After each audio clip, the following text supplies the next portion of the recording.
Great. Now I'm reviewing books. Next time you're gonna agree to something this idiotic, at the very least do it for some profit for our venture. Otherwise, you're only making him some free advertisement. Come on! Cambridge graduates my ass.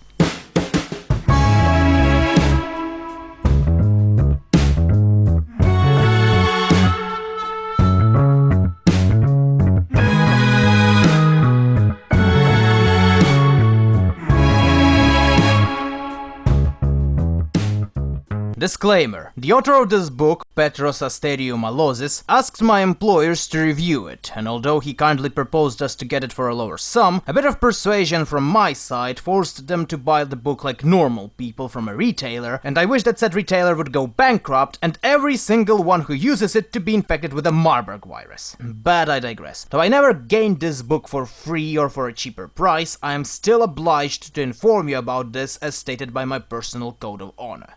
Spoilers, by the way.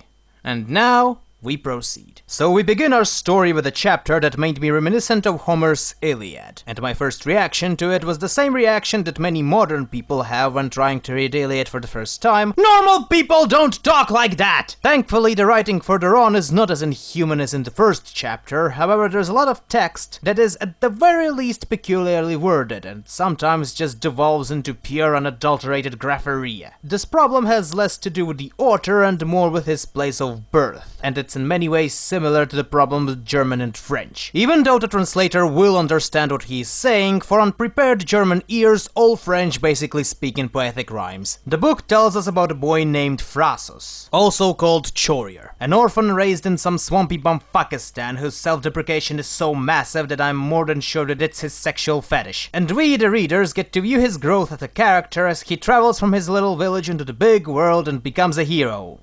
Sort of. It's less becomes a hero and more randomly bumps into being a hero, with the formula going something like this. Our hero unwillingly becomes a part of something bigger than him and effectively wins the encounter while furiously pissing himself. Our hero then goes on and tries to be a hero in the most pathetic way possible. Failing to do so, our hero has a temper tantrum and runs away into another location, rinse and repeat. And to make matters worse, the author decided to be fancy and tried using in media res, forgetting that the only actual way to make this narrative structure work is to either make it a screenplay from the start, or have the reader follow a set of established characters and have most of the attention on them. Now, credit where credit's due, the author clearly is not an amateur and tries to do the second option, however he fails in actually establishing anyone other than Phrasos. Characters come and go without any significant impact on the story. Sometimes the author either deliberately or inadvertently forgets to establish who the hell is actually narrating, which results in either severe confusion or frustration, like when in the beginning the narrator was called Chorrier and then suddenly he turned into Phrasos, even though we never established that Phrasos was the real name of our Chorrier up until the end of this chapter. Hell, until he actually said it, I thought that Phrasos was one of the dudes following him. This in the middle of it attitude is also the reason why the book's structure is all over the place, and this is the frustrating part I was talking about. In one chapter we see how Phrasos conquers himself a duchy, and almost immediately in the next one we are listening to some old elven Luddite talking about how everything sucks, or a peasant making makeshift barricades. This is especially annoying when you read it bit by bit, and the next day you will be greeted with things you don't even remember happening. And don't get me started on the ending of it. It's like Neon Genesis Evangelion had suddenly turned into Song of Ice and Fire. And after all this bashing I did, can I say that this is a bad book?